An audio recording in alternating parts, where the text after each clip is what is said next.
ہمارے پیارے نبی صلی اللہ علیہ وسلم نے فرمایا، جس نے قرآن پاک پڑھا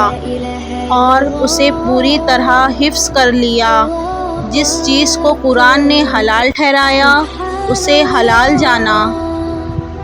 اور جس چیز کو قرآن نے حرام ٹھہرایا اسے حرام سمجھا،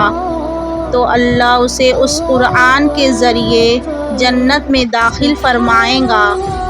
اور اس کے خاندان کے 10 ایسے لوگوں کے بارے میں اس قرآن کی سفارش قبول کرے گا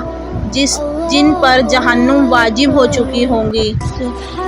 جو شخص قرآن پڑھتا ہو اور اس میں ماہر ہو تو وہ بڑی عزت والے فرشتوں، پیغمبروں کے ساتھ ہوگا،